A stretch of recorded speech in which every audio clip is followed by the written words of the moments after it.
นึกว่าโอ้ยเงาไม่บ่ายด้วยฝ่ายพี่เลี้ยงนางนมก็ระลึกได้ว่าโอ้นี่เนาะเราได้ทิ้งให้เจ้าชายน้อยอยู่นิ่งๆอยู่คนเดียวท่านก็เลยรีบกลับมาดูแต่ไม่เห็นภาพเงาแล้วเกิดความอัศจรรย์รีบไปบอกเจ้าพระเจ้าสุโธทนะพระเจ้าสุโธทนะพร้อมทั้งหมู่อมาตย์ก็รีบมาดูเห็นความอัศจรรย์พอเห็นความอัศจรรย์พระเจ้าสุโธทนะท่านก็ยกมือไหว้ลูกชายของตัวเองอันนี้เป็นการไหว้ครั้งที่สองพระผู้มีพระภาคเจ้าของเราขณะนั้นก็ระลึกนึกถึงคราวที่เป็นเด็กก็นึกถึงว่านี่เรามาผิดทางแล้วเนาะทางที่เราเดินตรงนี้มันไม่ได้เข้าสู่มรรคสู่ผลมันผิดทางเหมือนกับผู้หลงทางพระผู้มีพระภาคเจ้าเมื่อระลึกนึกถึงในวัยเด็กแล้วก็นึกถึงข้อวัดปฏิบัติปัจจุบันก็บอกไม่ใช่ทางแล้วพระพุทธองค์ก็เริ่มลุกขึ้นฟื้นฟูร่างกายฉันอาหารอันอ่อนๆบุคคลที่ไม่ได้ฉันข้าวมานานเนี่ยลำไส้มันไม่ได้ทำงานก็ค่อยๆฉันของอ่อนๆข้าวต้มหรือน้อยๆเริ่มฉันวันละทีละ2 ช้อน3 ช้อนฉันไปเรื่อยๆฉันแล้วก็พอเพิ่มมากขึ้นจนฉันข้าวได้เป็นปกติพอฉันข้าวได้เยอะได้เป็นปกติหมู่ปัญจวัคคีย์โดยมีท่านอัญญาโกณฑัญญะเป็นประธานก็บอกว่าสิทธัตถะนี่เนาะเราคงจะไม่ได้บรรลุเป็นพระสัมมาสัมพุทธเจ้าเสียแล้วเพราะเป็นผู้มักมากไปแล้วและท่านก็นึกอีกว่าตำราที่เราดูนี่มันก็ไม่เคยผิดพลาดนะตำราหมอดูนะก็เลยว่าเป็นเพราะอะไรแต่ว่าปัจจุบันนี้สิทธัตถะนั้นเป็นผู้มักมากเสียแล้วแล้วท่านก็พาหนีเดินหนีไกลนะไกลไปนู้นไปป่าอิสิปตนมฤคทายวันสมมุติว่าสิทธัตถะสมมุติว่ากลุ่มปัญจวัคคีย์ออกหนีไปเดือน3ช่วง3 เดือน4 เดือนเนี่ยไปถึงเพ็ญเดือน6เนี่ยท่านก็ฟื้นฟูร่างกายของท่านเหมือนฟื้นฟูนี่ไม่ใช่นอนอยู่เฉยๆนะแต่กลับมานั่งสมาธินึกถึงในวัยเด็กท่านก็จะเห็นนิมิตบ้างบางวันเนาะจิตเราสงบเย็นดีแสงสว่างอันมากมายบางคราวจิตหดหู่บ้างถูกนิวรณธรรมครอบงำบ้างแสงสว่างก็เหลือเล็กน้อย พระพุทธองค์ก็แก้ไขจิตของพระพุทธองค์ไปช่วงนี้ด้วยกำลังของร่างกายที่ยังไม่เพียงพอจิตของพระองค์ก็เหมือนกับว่ายังไม่นิ่งนั่นเองตั้งแต่ว่าพระพุทธองค์ทรงไหลฉันภัตตาหารฟื้นฟูร่างกายจนได้ผลร่างกายกลับมาปกติแข็งแรงดีแล้วแล้วก็ทำตรงนี้แหละที่จะได้บรรลุเป็นพระสัมมาสัมพุทธเจ้าท่านเรียกว่าวิหารธรรมท่านบอกกับท่านพระอานนท์บอกว่าอานนท์วิหารธรรมของเราโดยส่วนมากก่อนที่เราจะตรัสรู้ก็อยู่ด้วยอานาปานสติเพราะว่าอานาปานสตินั้นฝึกไปแล้วเพียงสงบในเบื้องต้นกายก็สงบแล้วตาก็สบายร่างกายก็เบาสบายเหมือนเราได้พักผ่อนพระผู้มีพระภาคเจ้าของเราก็พักผ่อนด้วยอานาปานสติสังขารร่างกายของพระพุทธองค์ก็ฟื้นฟูโดยไม่ยาก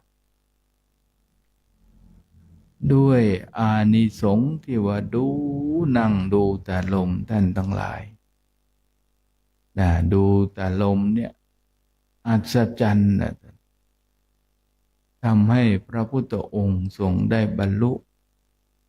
อนุตตรสัมมาสัมโพธิญาณแล้วก็อานาปานสติคือลมก็ไม่ได้อยู่ไกลอยู่กับเราฝึกเรื่องง่ายๆเนี่ยกรรมฐานของพระพุทธเจ้าจริงๆเนี่ยไม่ซับซ้อนแต่ว่าอานาปานสตินี่เหมือนกับว่าเป็นมงกุฎของกรรมฐานเข้าได้ทุกจริตนะเข้าได้ทุกจริตเนี่ยจริต6เข้าได้หมดแหละเพราะว่าพระคุณเจ้าแล้วนึกภาพว่าถ้าเราบำเพ็ญไปปฏิบัติไปต้องการที่จะฝึกกสิณน้ำกสิณลมหรือกสิณทุกอย่างฝึกอานาปานสติให้จิตสงบนิ่งอยู่ในระดับอุปจารสมาธิพอจิตมีฐานจิตที่ไม่แส่สาย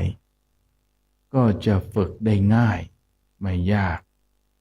หรือว่าเป็นกสิณไฟก็แบบเดียวกันฝึกแบบเดียวกันนี่แหละ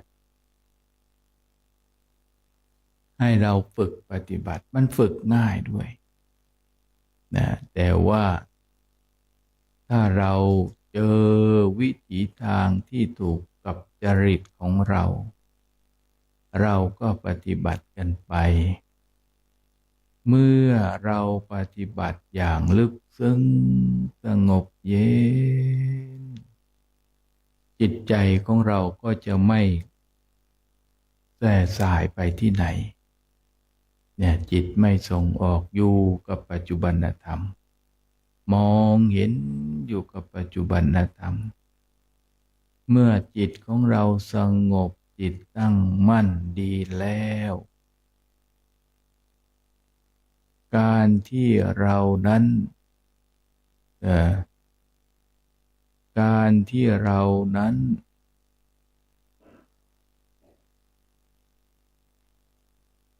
เห็นความสงบของจิตแล้วก็จะเกิด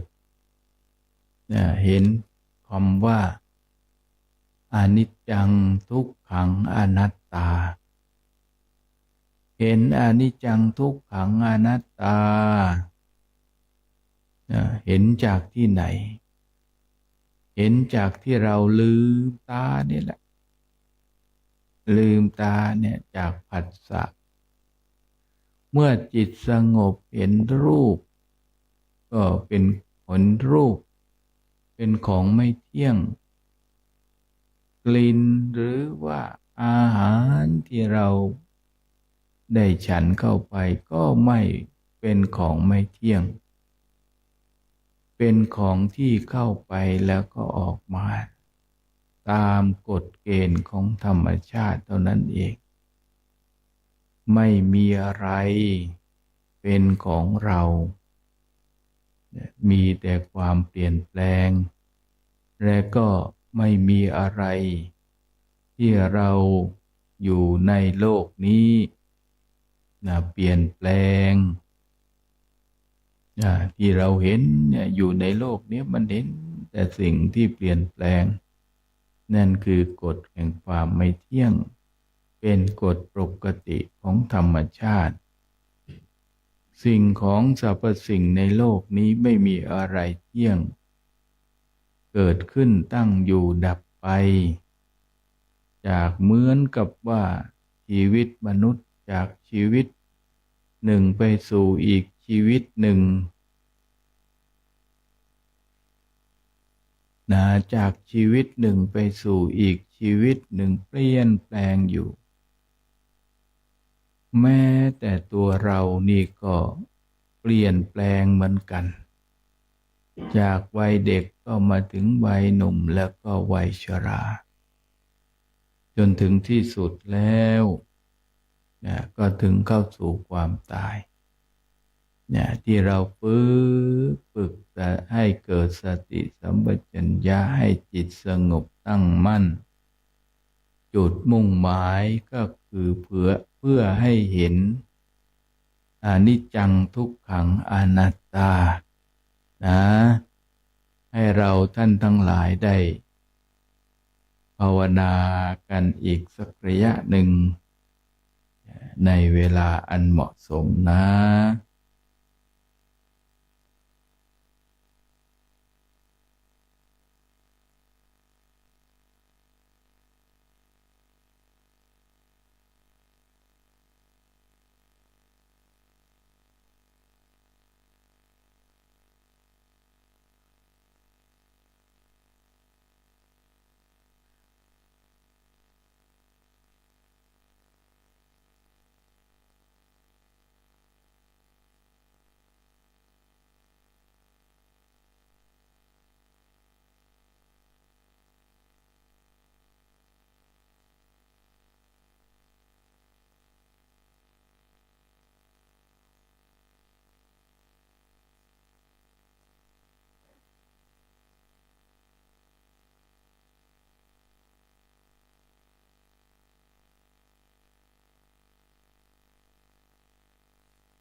ขณะนี้ท่านกำลังฟัง